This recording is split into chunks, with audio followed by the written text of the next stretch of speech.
चलें जी रिकॉर्डिंग। अच्छा जी, तो ये जो है ना हम फिर क्लास 9 मैथमेटिक्स के ये हमारे जो है ना मैंने 165 एमसीक्यूज बनाए हुए हैं ना। तो इन 165 एमसीक्यूज को, अरे यहाँ तो 165 नहीं है भाई, ये वाली फाइल दूसरी है इसका मतलब है। ये तो गड़बड़ हो गई, ये तो गड़बड़ हो गई। फिर अब ढूंढनी पड़ेगी वो फाइल कहाँ चली गई। मैंने 165 एमसीक्यूज किए थे क्लास 9 मैथ्स। ये लिखा, अच्छा ये तो केमिस्ट्री लिखा है ना। यहाँ फिर ढूंढना पड़ेगा कि कौन सा टेस्ट है भाई। अच्छा इसका क्या तरीका है, डेट मॉडिफाइड पे चले जाओ। ये देखो डेट मॉडिफाइड पे, तो ये कह रहा है क्लास 9 मैथ्स सॉल्व पेपर 2019, ये मैंने आज शुरू किया था करना। और ये जो है ना क्लास 9 मैथमेटिक्स ऑल एमसीक्यूज जो मैंने अपलोड किए हैं ना अपनी वेबसाइट पे भी। अच्छा ये जो कॉपी वाला है ये विद आंसर्स है, ठीक है।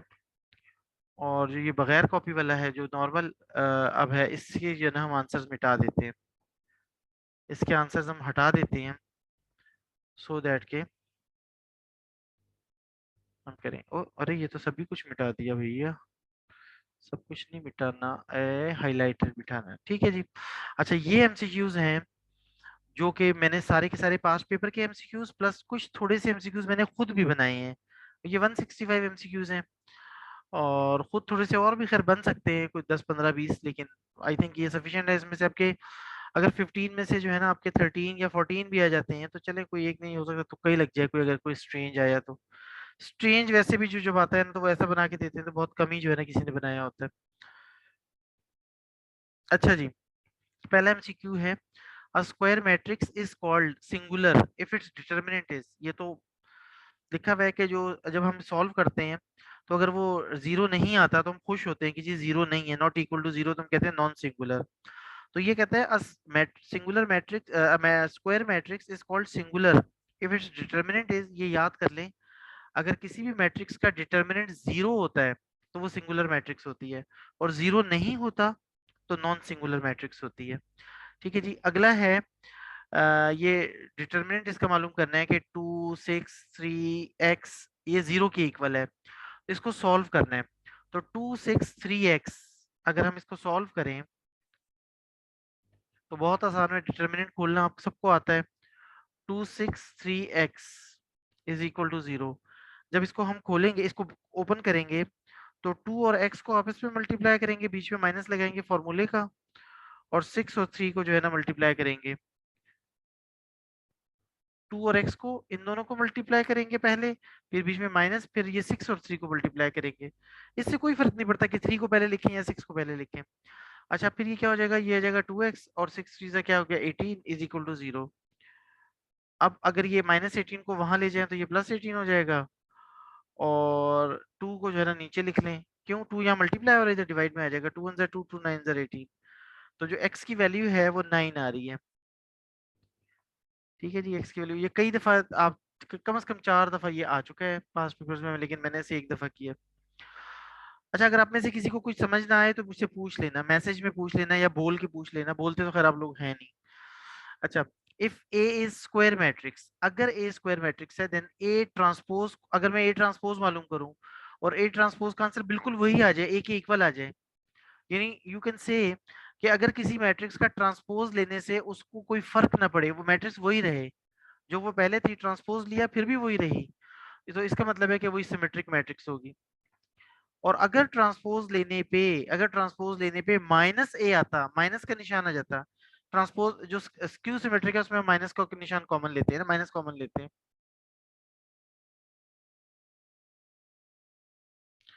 अच्छा ठीक है जी, ये हो गया। उसके बाद क्या है जी, प्रोडक्ट ऑफ। अब इन दोनों का प्रोडक्ट मालूम करना है।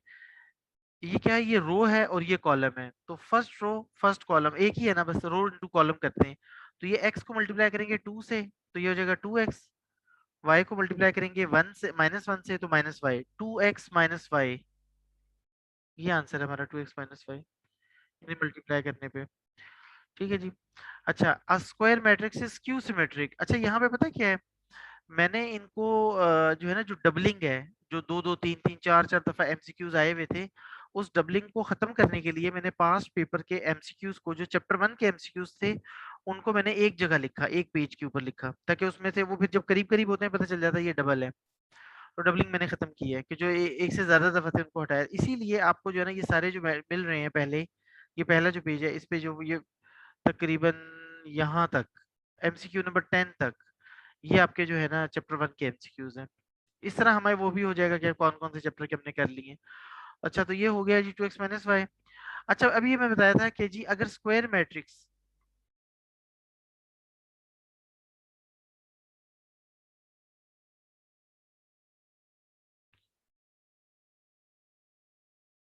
अच्छा आप सबके सब बेशक कैमरा ऑफ कर दो, मुझे आज का वो नहीं है, सही है, आज बेशक कैमरा ऑफ कर दें आप लोग, क्योंकि यार मैं यहाँ बिजी हूँ और आपका अपना मफाद है। अगर आप नहीं है तो मैं क्या कर सकता हूँ, अगर आप जो है ना वो चले गए हैं चाय पीने या वॉशरूम चले गए हैं, तो इसमें मेरा तो कोई कसूर नहीं है ना।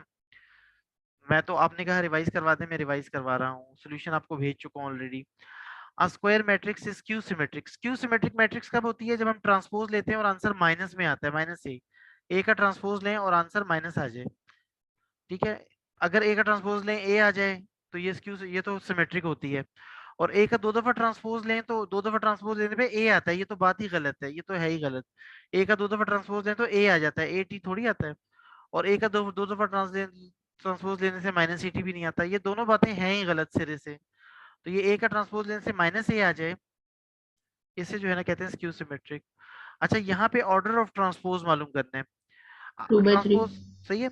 इसमें क्या करेंगे, इसमें हमारे पास कितनी रोज हैं, इसमें हमारे पास 2 रोज हैं और 3 कॉलम है, तो इसका इसका जो है ना ये है 3 रोज है, यानी 3/, और 2 कॉलम है, तो इसका जो ऑर्डर है वो है 3/2। लेकिन जो ट्रांसपोज का ऑर्डर होता है उसमें रोज को कॉलम में बदल देते हैं, तो वो 2/3 होगा। ठीक है जी।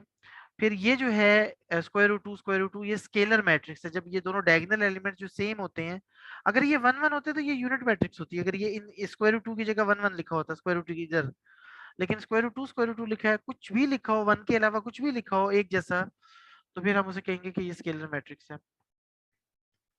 और अगर ये डिफरेंट होते हैं, ये √2 होता और ये कुछ और होता, तो फिर हम इसे डायगोनल मैट्रिक्स कहते हैं, लेकिन है ही नहीं डायगोनल तो यहाँ पे। अच्छा, ये जो मैट्रिक्स है सारे 0 0 0 हैं, इसे कहते हैं नल जीरो मैट्रिक्स। मैट्रिक्स। हाँ, जीरो मैट्रिक्स या नल मैट्रिक्स। अच्छा, इफ एक्स प्लस दिस, जो है ना ये जो मैट्रिक्स दिया हुआ है, इज इक्वल टू 1 0 1, तो एक्स मालूम करना है। तो ये जो मैट्रिक्स है इसको क्या करेंगे, इसको वहां ले जाएंगे, दूसरी तरफ ले जाएंगे, इसको दूसरी तरफ ले जाके माइनस करेंगे, क्या करेंगे, 1 में से -1 को माइनस करेंगे, तो 1 माइनस -1 तो माइनस माइनस प्लस हो जाएगा, 1 माइनस -1 जो है ना 2 हो जाएगा। तो अच्छा 2 आ गया, 2 तो इसमें भी है, इसमें भी है 2 और इसमें भी है। अच्छा, फिर ये -2, 0 में से -2 को माइनस करेंगे, 0 माइनस -2, तो माइनस माइनस प्लस हो जाएंगे, 0 + 2 हो जाएगा, तो 2 हो जाएगा। इसका मतलब अब हमारे पास या तो ये आंसर ठीक है या ये आंसर ठीक है, क्यों, कि हमारे ऊपर के दोनों आंसर 2 2 आ रहे हैं। अच्छा, ये देखें, ये जो आंसर है ये 0 आ रहा है, ये वाला, मैं 0 में से 0 माइनस करूंगा 0 आएगा, इट मीन्स कि ये आंसर ठीक नहीं है, ये वाला लास्ट वाला ऑप्शन ठीक है, क्यों, कि हमारे पास इस जगह जो ये लोकेशन है, ये वाली लोकेशन, इस पे जो है ना 0 आ रहा है। अदरवाइज आप करके भी देख सकते हैं, इस मैट्रिक्स को उस तरफ ले जाके माइनस कर दें। अच्छा, अगर कह रहे if A is equal to 1 2 3, the order क्या होगा भाई, इसकी देखें एक रो है, 1 रो है, और कॉलम 1 2 3, 3 कॉलम्स हैं, तो ये है रो इंटू कॉलम होता है ऑर्डर, तो यहाँ हो जाएगा 1 × 3, ये लास्ट वाला ऑप्शन है 1 × 3। अच्छा, यहाँ ऑर्डर उसने खुद इस तरह करके लिखा हुआ है, मल्टीप्लाई का निशान, चाहे इस मल्टीप्लाई की जगह हम बाय भी लिख सकते हैं, यानी इस टू हम यूं भी लिख सकते हैं, डैश बाय डैश, इस तरह भी लिख सकते हैं ऑर्डर को, 2/, इसको पढ़ते हैं 2/3। ये माइनस नहीं है, कुछ बच्चे कहते हैं 2 माइनस बाय -3, नहीं भाई, माइनस नहीं होता, डैश होता है फिर ये। तो बहरहाल इसने खुद मल्टीप्लाई लिखा है, मल्टीप्लाई भी लिख सकते हैं और बाय भी, क्योंकि मल्टीप्लाई को इंग्लिश में आमतौर पे बाय कहते हैं ना। अच्छा, अब ये जो है ना चैप्टर 1 के एमसीक्यूज, पास्ट पेपर के एमसीक्यूज चैप्टर 1 के खत्म हो गए। 11 एमसीक्यू जो है ना ये अब चैप्टर 2 का है। द वैल्यू ऑफ आयोटा की पावर 18, ये कॉम्प्लेक्स नंबर है, आयोटा की पावर 18 जो है वो सॉल्व करें। आयोटा की पावर 18 को अगर आपने सॉल्व करना है, हमें पता है कि आयोटा स्क्वायर जो होता है वो -1 के इक्वल होता है। इसमें हम क्या करेंगे, आयोटा स्क्वायर को हम अंदर लिखेंगे और ब्रैकेट ऐसे लगाएंगे। अब बताओ 2 को किससे मल्टीप्लाई करूं 18 आ जाए? 9। 9 9। से। अच्छा, अब ये आयोटा स्क्वायर जो है इसकी जगह मैं लिखूंगा -1। क्यों? आयोटा स्क्वायर की वैल्यू -1 होती है और इसकी जो पावर है वो 9 9 है। तो -1। -1 के ऊपर अगर ऑड पावर होती है तो माइनस ही आंसर आता है। अगर यहाँ इवन पावर होती 2 4 6 8 10 12 कुछ भी इवन यानी 2 के टेबल वाली कोई पावर होती जो 2 के टेबल में नंबर्स आते हैं +1। तो फिर +1 होता। लेकिन ये ऑड है, ऑड नंबर पावर हो तो माइनस का साइन खत्म नहीं होता रहता है। तो आयोटा की पावर जो 18 है वो -1 के इक्वल आ गया। ठीक है जी, यहाँ पे हम क्या करेंगे, आयोटा की पावर 18 जो है इसे हम -1 इसका आंसर लिख देंगे। अगला है आयोटा की पावर 7। आयोटा की पावर 7 जो है अगेन हमें करना पड़ेगा बगैर किए।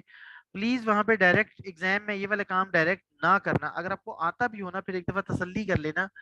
आयोटा की पावर 7 को भाई आप पहले ब्रेक करोगे आयोटा और आयोटा की पावर 6 में, दो टुकड़े करोगे इसके। क्यों? इसलिए कि 7 तो 2 के टेबल में आता नहीं है। आयोटा को ऐसे ही रहने दोगे, आयोटा की पावर जो 6 है इसके अंदर जो है ना ब्रैकेट के अंदर लिखोगे आयोटा स्क्वायर। क्यों? इसकी जगह -1 लिखना है। और अब बताओ 2 को किससे मल्टीप्लाई करूं 6 आएगा 3। 3 से। तो आयोटा आ गया और यहाँ पे ये जो आयोटा स्क्वायर है इसकी जगह -1 लिखूंगा। आयोटा स्क्वायर की जगह -1 लिखा और ऊपर आ रही है पावर -3। अच्छा, अब ये ऑड नंबर पावर आ रही है तो ये -1 जो है ये रहेगा। अब अगर मैं आयोटा को -1 से मल्टीप्लाई करूं तो क्या आंसर आएगा? Minus iota. तो आयोटा की पावर 7 जो है वो माइनस आयोटा की इक्वल आ गई है।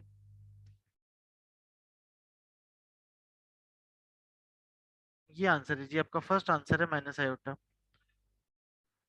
अच्छा जी, अगला है imaginary part of minus iota.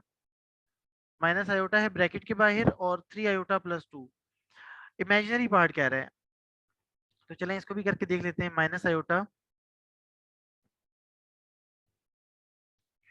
Bracket के बाहर है माइनस आयोटा और ब्रैकेट के अंदर है 3 आयोटा +2। ये इनमें से ज्यादातर क्वेश्चन, अब ये वाला जो क्वेश्चन है ये माइनस आयोटा वाला, ये 4 दफा आया हुआ था पास्ट पेपर्स में। अब जब मैं मल्टीप्लाई करूंगा, ब्रैकेट ओपन करूंगा, माइनस आयोटा को इससे मल्टीप्लाई करूंगा तो माइनस प्लस माइनस, और यहाँ कुछ नहीं है तो 1 है, 1 3 जा 3, और आयोटा आयोटा से मल्टीप्लाई होगा तो आयोटा स्क्वायर हो जाएगा। फिर माइनस प्लस माइनस और 2 आयोटा। अच्छा, -3। अभी आयोटा स्क्वायर क्या है, आयोटा स्क्वायर की जगह लिखते हैं -1। वैसे हमारा आंसर तो आ चुका है लेकिन फिर भी मैं कह रहा हूँ minus minus minus minus plus हो जाएगा। प्लस हम लिखते नहीं है, 3 1 जा 3, -2 आयोटा।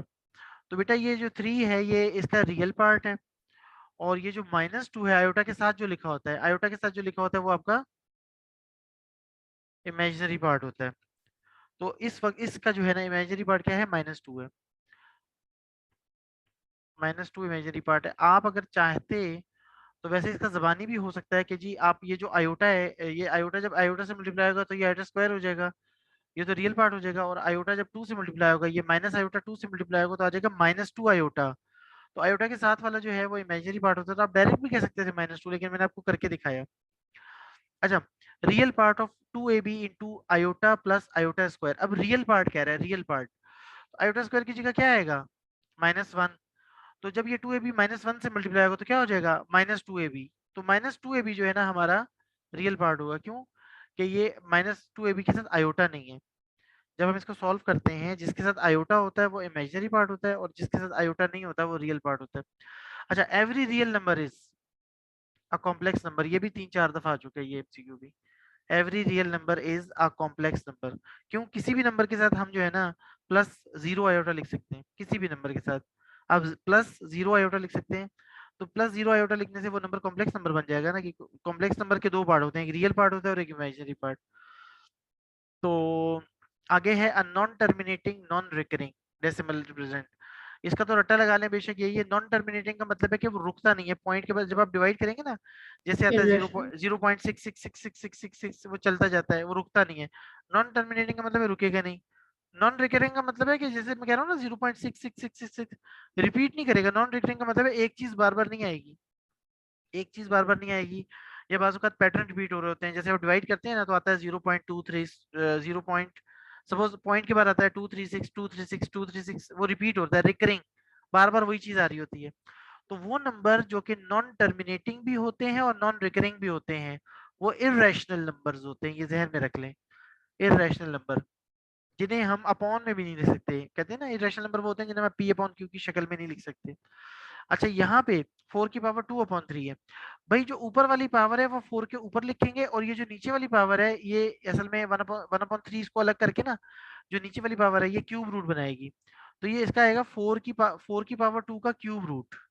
ये है 4 की पावर 2 का क्यूब रूट, ये आंसर है। ऊपर वाली पावर को हम लगा देते हैं 4 के ऊपर, और जो नीचे पावर है अपॉन में, उस पावर का जो है ना हम यहाँ पे ये रेडिकल साइन लगा के इधर लगा देते हैं, इंडेक्स होता है ये इसका। तो ये क्यूब रूट है। आयोटा स्क्वायर -1 के इक्वल है, तो आयोटा किसकी इक्वल है भाई? आयोटा स्क्वायर -1 के इक्वल है। अगर आप यहाँ से स्क्वायर हटाना है तो क्या करेंगे? Taking square root on both side, taking square root लेंगे ना। तो जब स्क्वायर आयोटा रूट की माइनस। सही है, तो जब वो करेंगे तो स्क्वायर रूट -1 आंसर आएगा। ये स्क्वायर रूट -1 आएगा आयोटा का। इसीलिए तो हम आयोटा को ज्यादा यूज नहीं करते, हम आयोटा स्क्वायर की जगह -1 लिखते हैं। आयोटा की जगह हमने, आपने देखा है कभी हमने आयोटा की जगह स्क्वायर रूट -1 लिखो? कभी भी नहीं। स्क्वायर रूट -1 तो फंसने वाली बात है भाई, हम तो जान छुड़ाते हैं स्क्वायर रूट -1 से। अच्छा, if z is equal to -1 plus iota, तो z बार, ये z बार का मतलब होता है कॉन्जुगेट। z बार क्या होता है? कॉन्जुगेट होता है। तो कॉन्जुगेट लेते हैं जब, तो हम आयोटा का साइन चेंज करते हैं। ये आयोटा का साइन क्या है? माइनस है, तो आयोटा का साइन प्लस कर देंगे। -1 प्लस आयोटा, ये आंसर है आपका। ठीक है जी। जब हम कॉन्जुगेट लेते हैं, यहाँ पे इंग्लिश में भी लिखा हो सकता था कि कॉन्जुगेट मालूम करें, यहाँ जेड बार लिखा हुआ है कि जेड बार मालूम करें। ठीक है, तो जेड बार का मतलब भी कॉन्जुगेट है। आप क्या करेंगे? आयोटा का साइन देखेंगे, आयोटा के साथ क्या लिखा हुआ है? माइनस लिखा हुआ है, उसको प्लस कर देंगे, बाकी कुछ भी नहीं करना। An irrational radical with rational radicand. अच्छा, ये जो रेडिकेंड होता है ना, ये रूट होता है, जो स्क्वायर रूट का निशान होता है उसको क्या, वो जो है ना, वो बल्कि वो रेडिकल साइन होता है, रेडिकेंड कहते हैं जो स्क्वायर रूट के अंदर होता है। ठीक है, और जब हम रेडिकल कहते हैं तो जरूरी नहीं है कि स्क्वायर रूट हो, क्यूब रूट भी हो सकता है, फोर्थ रूट भी हो सकता है।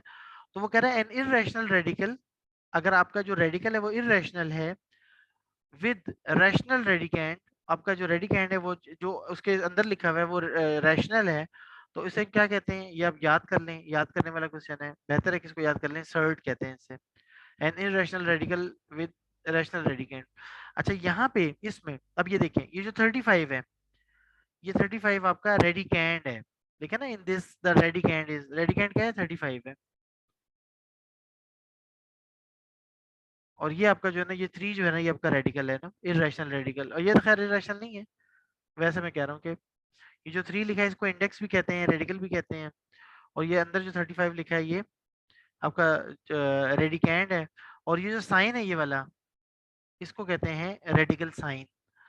अच्छा, द कॉन्जुगेट ऑफ, अब इसका, अब देखो यहाँ से पूछा कॉन्जुगेट, तो कॉन्जुगेट में क्या करते हैं? आयोटा का साइन चेंज करते हैं। लिखा है +4 आयोटा लिखा, तो क्या हो जाएगा? 5 - 4 आयोटा। ये आंसर है आपका जी, 5 - 4 आयोटा। 5 वैसे का वैसा रहेगा, आयोटा का साइन चेंज होगा, आयोटा यहाँ पे लिखा है +4 आयोटा, यहाँ आ जाएगा -4 आयोटा। अच्छा, अब यहाँ पे लिखा है जी 3 नंबर है XYZ, बिलोंग करते हैं R से, रियल नंबर से। Z 0 से कम है, Z 0 से कम का मतलब है Z माइनस है, नेगेटिव है। अगर आप किसी नेगेटिव नंबर से मल्टीप्लाई करते हो ऐसे, तो क्या करते हो? मैंने आपको बताया हुआ है कि जब भी हम किसी नेगेटिव नंबर से मल्टीप्लाई या डिवाइड करते हैं किसी इनइक्वालिटी को, ये इनइक्वालिटी है, तो नेगेटिव नंबर से मल्टीप्लाई करने पे क्या होता है कि ये जो साइन होता है बीच में, ये चेंज हो जाता है। जब मैं z से मल्टीप्लाई करूंगा x को, तो आएगा xz, और जब मैं z से मल्टीप्लाई करूंगा y को, तो आएगा yz। तो xz yz आएंगे और ये साइन चेंज हो जाएगा, बिल्कुल नीचे ये आंसर लिखा हुआ है, xz yz हो जाएंगे, और ये जो आंसर लिखा हुआ है ये चेंज हो जाएगा। ये यहाँ पे लिखा है x इज लेस देन, तो यहाँ पे ग्रेटर देन, लेस देन का साइन ग्रेटर देन बन जाएगा। अच्छा, अगर A B, if A B belongs to R, the only one of a is less than b, or a is equal to b, or a is greater than b holds।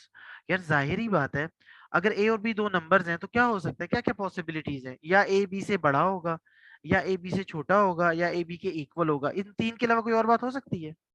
या a b से less होगा, या a b के equal होगा, या बड़ा होगा। इन तीन बातों के अलावा कोई चौथी बात तो है ही नहीं। या तो दोनों इक्वल होंगे, या ए बड़ा होगा, या बी बड़ा होगा। तो ये उसने कहा जी A less than B, A is equal to B, और A is greater than B.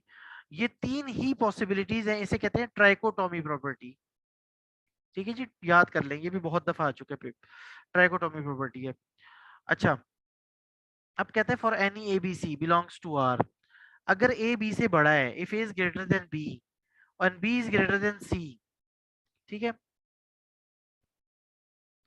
यहाँ पे वैसे जो है ना वो एक साइन आना था जो यहाँ पे भी पता नहीं कहीं मिलेगा, हाँ ये वाला साइन आना चाहिए था, ये वाला साइन, देन की जगह यहाँ पे ये साइन आना था, इम्प्लाइज दैट वाला, कि अगर if A is greater than B and B is greater than C, तो भाई ए सी से बी बीच में से बीच में से हट जाएगा ना, ये बी जो बीच में से हट जाएगा, ए इज ग्रेटर देन सी हो जाएगा, ठीक है। तो ये ए इज ग्रेटर देन सी, इस प्रॉपर्टी को कहते हैं, क्या कहते हैं भाई, ये ए और बी, ए से बी ने जो है ना, बी ने ए और सी की रिश्तेदारी जो है किसने करवाई है, बी ने करवाई है, इसे कहते हैं ट्रांजिटिव, ट्रांजिशन हुई है। आपके और आपके नाना या दादा का जो रिश्ता था वो आपके अम्मी अब्बू से है ना, सही है। तो यहाँ पे ये समझ लो कि जैसे ये कोई जो है ना, ये दादा जान है, ये अब्बू जान है, और ये अब्बू जान है और ये बेटा है। तो बीच में से अब्बू जान निकल जाए तो दादा जान का और जो ना पोता है उसका रिश्ता जो है, ये आपके अब्बू की वजह से ये नहीं हुआ ना, ये ट्रांजिटिव ट्रांजिशन हुई है, एक तरह से ट्रांजिशन, एक फेज होता है पूरा। तो ये इसको बस आप और ये रट्टा लगा लें, इट्स बेटर कि ज्यादा इतना ना सोचें। तो ए इज ग्रेटर देन सी जो है, अगर बीच में कोई चीज निकल जाए जिसकी वजह से रिश्ता बन रहा हो, रिलेशनशिप बन रहा हो, उसे हम कहते हैं ट्रांजिटिव प्रॉपर्टी। तो ये ट्राइकोटोमी पहले हो चुकी है, तीन ही पॉसिबिलिटीज हैं, क्लोजर और एडिटिव वाली कोई कहानियां है भी नहीं फिलहाल। अच्छा, 27x की पावर -1 की पावर -2/3, इसको सॉल्व करना है। 27x की पावर -1, इसको सॉल्व करके दिखाता हूँ आपको। 27x की पावर -1 और पावर जो है ना -2/3 है, यही है ना, -2/3 है, हाँ जी। अच्छा, यहाँ पे क्या होगा कि हम इस 27 की जगह लिखेंगे 3 की पावर 3, ठीक है, 3 की पावर 3 और x की पावर -1। और अब जो है ना हम ब्रैकेट खोलेंगे, जब ब्रैकेट खोलेंगे तो 3 की पावर 3 ऑलरेडी मौजूद है, और ये जो -2/3 है जब ये आएगी तो ये आके मल्टीप्लाई होगी ऑलरेडी जो पावर मौजूद है, और x के ऊपर भी -1 पावर मौजूद है, और ये जो है ना -2/3 आके मल्टीप्लाई होगी, ठीक है। यहाँ क्या हो जाएगा, ये 3 से 3 कट जाएगा और 3 की पावर जो है ना -2 आ जाएगी, और यहाँ क्या होगा, ये माइनस माइनस प्लस हो जाएगा और x की पावर जो है ना ये आ जाएगी 2/3। अच्छा, ये जो 3 की पावर, अब x की पावर 2/3 का हम क्या करेंगे, मैंने आपसे पहले बताया हुआ है आपको कि ये जो ऊपर वाली पावर होती है ये लगा देते हैं, और जो नीचे वाली पावर है उससे क्यूब रूट बनाते हैं। नीचे अगर 3 आ रहा हो, पावर में नीचे 3 आ रहा हो तो क्यूब रूट बनाते हैं, और ऊपर जो पावर है वो लिख देते हैं उसके ऊपर। और ये 3 की पावर -2 जब नीचे जाएगा तो ये क्या हो जाएगा, 3 की पावर +2, ठीक है। और 3 की पावर 2 जो होता है वो किसकी इक्वल होता है, 3 3 9। तो ये आपका आंसर आना चाहिए एक्स स्क्वायर का क्यूब रूट अपॉन 9। देखें जी, एक्स स्क्वायर का क्यूब रूट अपॉन 9 पहला ही आंसर है आई थिंक।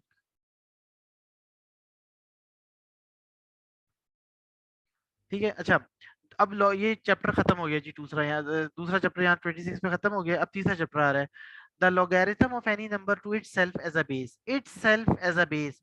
अगर वो जिस नंबर का आप लॉगरिथम ले रहे हैं वही बेस भी है तो वो आपस में कट जाते हैं और वन आंसर आ जाता है। आप याद कर लें, itself as a base से याद कर लें कि बेस भी वही हो, नंबर जिसका लॉग ले रहे हैं वो नंबर और बेस दोनों सेम सेम है, तो वो आपस में कट जाएंगे और आंसर वन आ जाएगा। अच्छा, और याद रखें लॉगरिथम ऑफ यूनिटी, यूनिटी कहते हैं वन को। आप कैलकुलेटर उठाएं और वन वन प्रेस करके वन का लॉग मालूम करें, वन का लॉग 0 आएगा, चाहे कोई भी बेस हो। The logarithm of unity to any base, the logarithm of unity to any base is, base कोई भी हो, वन का जो लॉगरिथम होता है वो 0 होता है। अच्छा, यहाँ पे क्या कह रहा है, यहाँ पे जो है ना फिर ये लॉगरिथम वाला क्वेश्चन आ गया, log of x to the base 64, log of x to the base 64, ये बहुत इजी क्वेश्चंस है, आई थिंक ये आउट ऑफ सिलेबस है, लेकिन चले फिर भी जो है ना, log of x to the base 64 is equal to -2/3, I suppose कि 2/3 है जी, -2/3 है। अच्छा जी, अब यहाँ क्या करेंगे, इसको सॉल्व करने के लिए हम क्या करते हैं, इसको एक्सपोनेंशियल फॉर्म में लिखते हैं। एक्सपोनेंशियल फॉर्म में लिखने का तरीका क्या है, लॉग के सामने जो लिखा हुआ है उसको वैसे का वैसा लिखो, लॉग का जो बेस है, ये जो लॉग का बेस है इसको दूसरी तरफ ले जाके बड़ा कर दो, वहां बेस बना दो, और जो पहले से वहां चीज लिखी है उसको बिल्कुल छोटा सा चुन्ना सा करके ऊपर लिख दो, पावर बना दो। 64 जो होता है, 64 वो होता है 4 की पावर 3, नहीं तो करके देख लें आप, 64 होता है 4 की पावर 3, और ये जो पावर है ऊपर पहले से जो मौजूद है वो मल्टीप्लाई हो जाएगी -2/3। सर तो जी, ये -2/3 ये x के ऊपर नहीं आएगा? नहीं बेटा, एक्स के ऊपर नहीं आएगा। मैं आपसे कह रहा हूं कि लॉग के सामने जो लिखा होता है, फिर बता रहा हूँ सुन लो गौर से, लॉग के सामने जो लिखा होता है उसको हम नहीं छेड़ते, उसको हम लॉग के सामने जो लिखा होता है उसको वैसे का वैसा लिखते हैं, नहीं छेड़ते। ये जो लॉग का बेस होता है इसको दूसरी तरफ ले जाके बड़ा करके बेस बनाते हैं। ये बेस है ना यहाँ पे, ये यहाँ पे पहले लॉग का बेस था, अब ये यहाँ बेस बन गया है।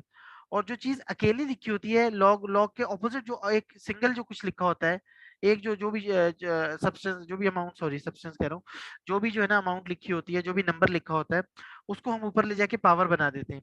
अब ये 64 जो है, 64 क्या होता है, 4 की पावर 3, और ये है -2/3, तो 3 से 3 पावर कट गई, आंसर आया 4 की पावर -2। ठीक है। अब 4 की पावर -2 क्या होगा, प्लस करना है तो इस 4 को नीचे ले जाओ, 4 की पावर +2 हो जाएगा, और 4 की पावर 2 क्या होता है, 16 होता है। तो ये जहन में रखिए कि लॉग के सामने जो नंबर लिखा होता है, लॉग के सामने कुछ भी लिखो, चाहे नंबर हो, चाहे एक्स हो, चाहे कुछ भी हो, जो चीज लॉग के सामने लिखी होती है उसको हम नहीं छेड़ते।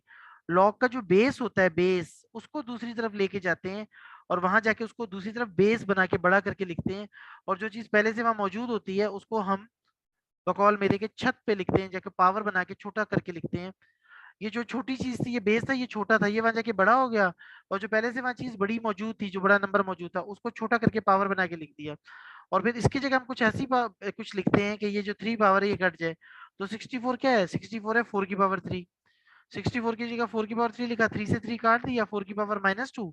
4 की पावर -2 जो है, अब इसको, ये तो सॉल्व नहीं हो सकता, इसकी पावर को प्लस करना है, इसकी पावर को प्लस करने के लिए नीचे 1 है, इसको नीचे डिनोमिनेटर में लेकर आएंगे। तो 4 की पावर -2 जब नीचे आएगी तो 4 की पावर +2 हो जाएगी, 4 की पावर 2 क्या होता है, 16, ऊपर 1 आ जाए, जब ये चीज वहां से ऊपर से नीचे आएगी तो ऊपर 1 रह जाएगा। तो आपका आंसर आ रहा है 1/16। ठीक है जी, ये 1/16 आंसर है आपका। अच्छा, आगे है the relation y is equal to log of x to the base z implies. इसका भी यही करेंगे, log के सामने जो लिखा है ना, log के सामने x लिखा है, ये log के सामने जो x लिखा है इसको अकेला लिखोगे, ये z जो है ये दूसरी तरफ जाके बड़ा हो जाएगा, इधर यहाँ जाके बेस बन जाएगा, और ये y जो है ना z की पावर बन जाएगा। तो आपका आएगा x is equal to z की power y, x is equal to z की पावर y, कहाँ है x is equal to z की पावर y, ये रहा, ये आएगा। जो लॉग के सामने लिखा होता है उसको हम नहीं छेड़ते, उसको हम अकेला छोड़ देते हैं, उसको वहीं रहने देते हैं, उसको नहीं छेड़ते। जो लॉग का बेस होता है उसको दूसरी तरफ ले जाके बड़ा करते हैं, बेस बनाते हैं, और जो पहले से चीज मौजूद होती है उसको पावर बना देते हैं। जैसे ये वाई है ना, ये पावर बन जाएगा, ये देखें, ये आंसर है। अच्छा, ये भी सेम सेम ही है, लॉग इफ कहता है if log of y to the base a is equal to x, ये भी सेम सेम क्वेश्चन है लेकिन वैल्यूज बदली हुई है। आप y को नहीं छेड़ोगे, y को वैसे के वैसे रखोगे, a को आप दूसरी तरफ ले जाके, a को वहां ले जाके बड़ा कर दोगे, x को छत पे चढ़ा दोगे, पावर बना दोगे। तो आपका आंसर आना चाहिए y is equal to a की पावर x, ये तो पहला ही है, सिर्फ साइड बदल के देखिए, y is equal to a की पावर x। अगर आप लेफ्ट साइड को राइट साइड पे, राइट साइड को लेफ्ट साइड पे लिखो, कोई फर्क नहीं पड़ता, y is equal to a की पावर x है ये ऑप्शन सही है। अच्छा, ये हमारा लॉ है, ये वाला एक्सक्लूडेड है, लेकिन चले इसका क्वेश्चन तो है ना, log of a to the base b multiply by log of b to the base c। इनमें देखो क्या चीज सेम है, आपको मैं शॉर्टकट बता रहा हूँ, इनमें देखो क्या चीज सेम है, इन दोनों में, इसमें और इसमें क्या चीज सेम है, a सेम है, b सेम है, c सेम है, बी। b सेम है, b को काट दो, और जो चीज बच गई है ना, जो जहां है उसको वहीं, लॉग एक दफा लिखना है, जो चीज बच गई उसको वहीं लिखो। a ऊपर है ना, अब ये a को ऊपर, लॉग लॉग के साथ a को ऊपर ही लिखोगे, और ये जो बना है ना, ये c जो बचा है बेस है ना, तो c को यहाँ बेस बना दोगे, इस b की जगह c को बेस बना दोगे, इसका आंसर आएगा log of a to the base c, ये आंसर आएगा। क्यों ये आंसर क्यों आएगा भाई, मैंने b को, मैंने क्या किया, एक तो log को हटा दिया, और ये b को b से काट दिया, समझो b को b से काट दिया, कट कर दिया b को b से, तो ये पीछे बचा log ऑफ a, और यहाँ जो ये b कट हुआ था ना, इसकी जगह ये वाला बेस, ये जो c है ये आ गया, तो ये आंसर है हमारा। ठीक, अदरवाइज उसको आप वैसे सॉल्व करके मैं आपको दिखा सकता हूँ, अगर आप, अच्छा log of a to the base b, इसको मैं ऐसे सॉल्व करके भी दिखाता हूँ, आपको शक ना रहे। ये है log of a to the base b, यहाँ है log of b to the base c। अब आप इसको क्या लिखते हो, आप इसको लिखते हो log of a upon log of b, base चाहे कुछ भी लिख दो, यहाँ हम नहीं लिखते, इट मींस जब हम बेस नहीं लिखते तो इट मींस कि बेस 10 है, कॉमन लॉगरिथम में बेस 10 होता है ना, इसका क्या हो जाता है, इसको लिखेंगे log ऑफ b, इसको लिखेंगे log ऑफ c। इसका ऊपर लॉग लिखेंगे, इसका लॉग नीचे लिखेंगे, ये फॉर्मूला है आपका। अच्छा, अब ये लॉग ऑफ बी से लॉग ऑफ बी क्या हो गया, कट गया, ऊपर आ गया लॉग ऑफ ए, नीचे आ गया लॉग ऑफ सी। अब इसको दोबारा सिंगल लॉग में लिखना है, तो जो ऊपर वाला होगा उसको बड़ा ही लिखेंगे और जो नीचे जिसका लॉग लिया उसको बेस बना देंगे। तो ये आंसर आ रहा है, log of A to the base C आपका आंसर आ रहा है, वो मैंने आपको शॉर्टकट बताया था। अच्छा, कैरेक्टर से क्या होता है जी, कैरेक्टर से एक पॉइंट से पहले जितने डिजिट्स हैं, कितने डिजिट्स हैं पॉइंट से पहले, 4 डिजिट्स हैं, एक कम कर दो, 4 एक कम कर दो, 3 3 जो है ना इसका जो है ना कैरेक्टरिस्टिक होगा। नहीं, तो आप इस नंबर का, इस पूरे नंबर का जो है ना लॉग मालूम करो, आपका लॉग जो है ना, अगर आप कैलकुलेटर में इसका लॉग मालूम करोगे लॉगरिथम, तो इसका आंसर आएगा 3 पॉइंट समथिंग। तो पॉइंट से पहले जो लिखा था वो ये कैरेक्टरिस्टिक ही तो लिखा होता है। लेकिन ये जो मैं रूल बता रहा हूँ ये सिर्फ पॉजिटिव नंबर्स के लिए है, जो जो 1 से छोटे नंबर होते हैं, जो पॉइंट्स में होते हैं, जैसे 0.1, ठीक है, जिनमें पॉइंट आता है और पॉइंट से पहले जीरो आता है, यानी 1 से छोटे नंबर जो होते हैं, लाइक 0.999 भी ले लें आप, तो वो नंबर जो 1 से छोटे होते हैं उनके लिए जो है ना वो रूल्स डिफरेंट होता है, उनका नेगेटिव में आता है कैरेक्टरिस्टिक, माइनस में आता है। अच्छा, ये कह रहा है log of y to the base x। अभी देखिए मैंने ये फॉर्मूला आपको बताया, आप ऊपर किसका लॉग लोगे, x का लॉग ऊपर लोगे और y का लॉग नीचे लोगे। इसमें से इन सब में वो आंसर देखो जिसमें x का लॉग ऊपर लिया वो और y का लॉग नीचे लिया हो, बेस कोई नया होगा, बेस सेम सेम होगा। x का लॉग ऊपर, y का लॉग नीचे, ये रहा देखो, ये x का लॉग ऊपर लिया हुआ, y का लॉग नीचे। ये फॉर्मूला है इसमें कि हम x जो ये जो जो नंबर है ये इसका लॉग ऊपर लेंगे और ये जो बेस है इसका लॉग नीचे लेंगे और हम नया बेस बना दें, नया बेस लगा देंगे। ये कब होता है, जब अपने बेस चेंज करना होता है, न्यू बेस आपको चाहिए होता है। आप कहते हो नहीं यार मुझे ये बेस नहीं चाहिए, मुझे न्यू बेस चाहिए, तो फिर आप जो है ना ये काम करते हो। अच्छा, log of P minus log of Q, ये अलग अलग लॉग लिखे, अगर आप एक दफा लॉग लिखना चाहते हो तो माइनस की जगह डिवाइड आ जाएगा, एक दफा लॉग लिखोगे और इस माइनस की जगह डिवाइड लिख दोगे तो लिख दोगे log of P upon Q. ये पहला ही ऑप्शन ठीक है। क्यों, जब आप इस तरह करते हो ना log of P upon Q को आप अलग अलग लॉग लिखते हो, तो आप लिखते हो log of P minus log of Q, तो ये डिवाइड डिवाइड की जगह आप माइनस लिखते हो। डिवाइड और माइनस का आपस में ताल्लुक है, मल्टीप्लाई और प्लस का आपस में ताल्लुक है। अच्छा, आगे 36 एमसीक्यू है, the decimal part of common logarithm of a number is called. Decimal part, 27 हाँ, डेसिमल पार्ट जो होता है वो मेंटिसा होता है, और ये एक एमसीक्यू मैंने लास्ट में खुद भी बनाया है इसका, कि मेंटिसा जो है ना हमेशा पॉजिटिव होता है, जो हम टेबल से देखते हैं ना, लॉग टेबल से जो चीज देखते हैं वो होता है मेंटिसा। और मेंटिसा जो है ना, एक तो पहली बात है ये डेसिमल पार्ट होता है, पॉइंट वाला पार्ट होता है, पॉइंट्स में आता है, और दूसरा ये कि ये पॉजिटिव भी होता है, एक एमसीक्यू और भी है। The integral part of common logarithm क्या होता है जी, इंटीग्रल पार्ट जो कॉमन लॉगरिथम का होता है उसे हम कैरेक्टरिस्टिक कहते हैं, कैरेक्टरिस्टिक्स को कहते हैं इंटीग्रल। इंटीग्रल का मतलब है होल नंबर जो है पार्ट। साइंटिफिक नोटेशन आपने इसकी मालूम करनी है, आपने ये देखें 3 0 ये रहे, 3 0 ये रहे और 1 6 ये। मुझे सी मेरा जो पॉइंट है वो इधर लास्ट पे है, मैं पॉइंट्स को जंप्स लगवाऊंगा कि वो 9 के बाद आ जाए, एक डिजिट के बाद आ जाए। तो 3 0, इन 3 0 के ऊपर से जंप लगेगी, इन 3 0 के ऊपर से और एक 6 के ऊपर से, 7 डिजिट्स के ऊपर से जंप लग के पॉइंट यहाँ आ जाएगा 9 के बाद, 9.6 मल्टीप्लाई बाय 10 की पावर 7 हो जाएगा, क्योंकि हमने 7 जंप्स लगवाई हैं। हमारा नंबर 7 टाइम्स जो है ना, एक तरह से 7 जंप्स लगाने के बाद छोटा हो गया तो पावर 7 हो गई है। अच्छा, 10 की पावर 2 जो है ना 100 के इक्वल होता है, इसका अगर लॉग लोगे तो क्या करोगे, ठीक है। अब अगर इसको लॉगरिथमिक फॉर्म में लिखना है, तो मैंने आपसे कहा था कि अब ये देखो आपने क्या किया था, अकेला किसको छोड़ा था जो लॉग के सामने था, ये 100 लॉग के सामने था, इसको 100 को आपने अकेला छोड़ा था जब आप वापस जा रहे थे। अब इस 100 के साथ लॉग लिखो और ये जो बड़ा लिखा हुआ है ना, ये जो बड़ा लिखा हुआ है ये बड़ा, ये 10, इसको यहाँ लॉग का बेस बना दो और ये 2 को जो है ना छत पे से उतार दो, 2 को नीचे लिख दो, तो इसका आंसर आएगा 2 is equal to log of 100। 2 is equal to log of 100, ये पहला ही आंसर ठीक है। अब आपको सर वो 10 कहाँ गया, आप कहो सर ये जो 10 लेके गए थे नीचे लॉग के साथ लिखा था, अरे भाई ये जो कॉमन लॉगरिथम होता है ना जिसमें यहाँ 10 लिखा होता है, 10 हम लिखे ना लिखे हमारी मर्जी। देखें यहाँ पे लॉग के साथ 100 बेस लिखा हुआ है, यहाँ लॉग के साथ बेस लिखा हुआ है, यहाँ लॉग के साथ बेस लिखा हुआ है, ठीक है। जब लॉग के साथ बेस नहीं, यहाँ पे लॉग के साथ बेस नहीं लिखा होता तो क्या होता है, 10 होता है, उसी इसी को कहते हैं कॉमन लॉगरिथम। असल में जब हमने इसको लॉग बनाया था 10 की पावर 2 इज इक्वल टू 100 को, जब हमने लॉगरिथमिक फॉर्म में लेकर आए थे, ये देखिएगा जरा, 10 की पावर 2 इज इक्वल टू 100 है, मैंने कहा ये जो अकेला है इसके साथ लॉग लिखो, ठीक है।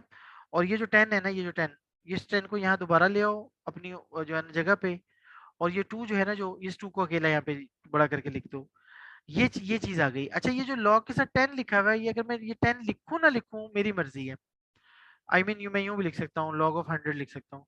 जब यहाँ कुछ भी नहीं लिखा होता तो हम सबको पता है जब यहाँ कुछ भी नहीं होता तो क्या होता है, 10 होता है, कॉमन लॉगरिथम। ठीक है। अच्छा, अब अगर इसको जो है ना फर्ज करें, इसको आप इसको दोबारा करें कि यार मैंने दोबारा इसको जो है ना लिखना है उस फॉर्म में, कौन सी फॉर्म थी, एक्सपोनेंशियल। एक्सपोनेंशियल फॉर्म में। तो आप क्या करते हैं, ये 100 जो लॉग के सामने लिखा है उसको वैसे वैसे का वैसा लिखते हैं। सही है, लॉग को हटा देते हैं, जो लॉग का बेस है उसको जाके बड़ा करके लिख देते हैं, और जो पहले से वहां चीज मौजूद है अकेली उसको जो है ना पावर बना देते हैं। देखिए वो दोबारा वही चीज आई कि नहीं आई। ठीक है, जी सर। तो बेटा ये हो गया। फिर उसके बाद ये फॉर्मूला जो है ना, ये A square minus A B plus B square, यार ये A cube plus B cube के फॉर्मूले में आता है क्या, कहाँ आता है ये, A square minus A B plus B square किस फॉर्मूले में ए आता है, cube plus B. A cube plus पहली इसके साथ जो पहली ब्रैकेट होती है ना वो ए प्लस बी होती है। ए क्यूब प्लस बी क्यूब का फॉर्मूला खोलो ना, पहली ब्रैकेट ए प्लस बी होती है, दूसरी ब्रैकेट ये होती है। फॉर्मूले आपको याद होने चाहिए। अच्छा, अब इन दोनों को मल्टीप्लाई करोगे, ये है ए प्लस बी और ये है ए माइनस बी, दोनों एक जैसे हैं लेकिन बीच में साइन का फर्क है। ये है एक दफा प्लस में और एक दफा माइनस में। जब इनको मल्टीप्लाई करते हैं तो हम लिखते हैं पहले वाले का स्क्वायर माइनस दूसरे वाले का स्क्वायर, यानी A square minus B square formula लगाते हैं। तो जब मैं स्क्वायर रूट 3 का स्क्वायर लूंगा तो आएगा 3, फिर बीच में लिखूंगा माइनस, फिर स्क्वायर रूट 2 का स्क्वायर लूंगा तो आएगा 2। क्यों, स्क्वायर और स्क्वायर रूट कट जाते हैं आपस में। तो इसका आंसर आएगा 3 - 2, 3 - 2 क्या होता है, 1 होता है, ये आंसर इसका। ठीक है, समझ आइए, करके दिखाऊं सर इसका। आगे। हाँ, इसका स्क्वायर ले लो माइनस इसका स्क्वायर ले लो, इन दोनों का स्क्वायर लेना है लेकिन बीच में माइनस लगाना है। जब इसका स्क्वायर लूंगा 3 आएगा, इसका स्क्वायर लूंगा 2 आएगा, बीच में माइनस लगाया तो 3 - 2 बना गया। अच्छा, यहाँ degree of polynomial, degree of polynomial क्या होती है, इसमें कितनी टर्म्स लिखी हैं, 3 टर्म्स लिखी हैं। ये फर्स्ट टर्म है, ये सेकंड टर्म है और ये थर्ड टर्म है। किसी भी टर्म की पोलिनोमियल में किसी भी टर्म की जो मिला के कंबाइन जो मैक्सिमम पावर होती है वो जो है ना उस पोलिनोमियल की डिग्री होती है। यहाँ पे एक्स और वाई दोनों की पावर को प्लस करो तो एक्स की पावर भी 2 है, वाई की पावर भी 2 है। तो इस टर्म की टोटल पावर जो है ना 4 है, एक्स की भी 2 है, वाई की भी 2 है, तो टोटल पावर 4 हो गई। यहाँ पे इस टर्म की टोटल पावर जो है ना वो 2 है, एक्स की भी 1 है और वाई की भी। हम 3 की पावर नहीं लेते, सिर्फ हम जो वेरिएबल होते हैं उनकी पावर्स लेते हैं। तो यहाँ एक्स की पावर 1 है, वाई की पावर 1 है, तो टोटल पावर 2 हो गई इस टर्म की। और यहाँ सिर्फ y लिखा है, y की पावर 3 है, तो इस टर्म की पूरी मैक्सिमम जो पावर है इस टर्म की वो 3 हो गई। तो अब सबसे बड़ी पावर किसकी थी, इनकी थी ना, x2 और y2 की। कितनी पावर थी, 2 + 2 4, तो इसकी डिग्री क्या है पॉलिनोमियल की, 4। मैक्सिमम पावर जो होती है किसी भी टर्म की मिला के उसे जो है ना डिग्री कहते हैं। अब ये देखें वो वही फॉर्मूला आ गया जो भी मैंने आपको ऊपर बताया था ना, यहाँ पे ये देखें, पहली ब्रैकेट है a प्लस बी, दूसरी ब्रैकेट है A square minus A B plus B square, ये किसका फॉर्मूला है, A cube plus, A cube plus B cube. ठीक है। अच्छा, अब यहाँ पे क्या होगा, ये बहुत आसान है, A square minus B square का फॉर्मूला आप सबको पता है माशाल्लाह, ए स्क्वायर प्लस बी, ए स्क्वायर माइनस बी स्क्वायर का फॉर्मूला है ए plus B A minus B. इसकी जगह लिखेंगे ए plus B A minus B, तो ए प्लस बी से ए प्लस बी काट देंगे, क्या बचेगा, ए minus B. A minus B.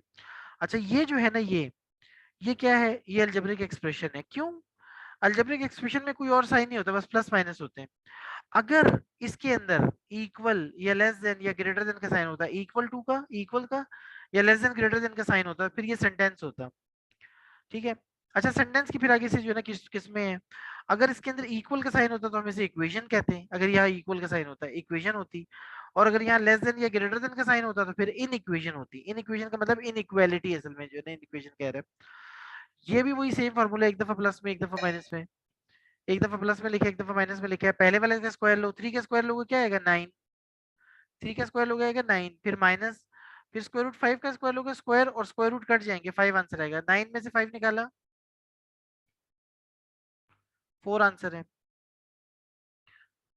47 MCQ है, इन दोनों ब्रैकेट्स को मल्टीप्लाई करोगे वही आएगा, इसका स्क्वायर माइनस इसका स्क्वायर, इसका स्क्वायर क्या आएगा a, इसका स्क्वायर क्या आएगा b, तो a माइनस बी आंसर आएगा।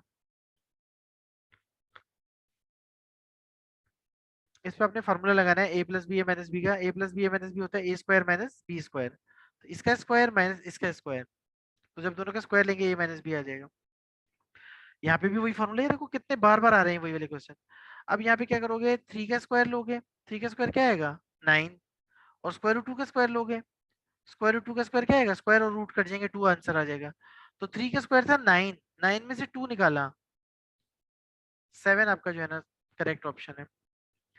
अच्छा, ये जो एमसीक्यू है इसको थोड़ा सा जो है ना आपको सॉल्व करना पड़ेगा, इतना आसानी से ये नहीं होगा। असल में ऊपर यहाँ क्यूब का फॉर्मूला है, यहाँ पे स्क्वायर का फॉर्मूला 2 दफा लगाओगे, ठीक है। तो इस क्वेश्चन को जो है ना आप मुझे लिख, बल्कि मैं खुद लिख लेता हूँ।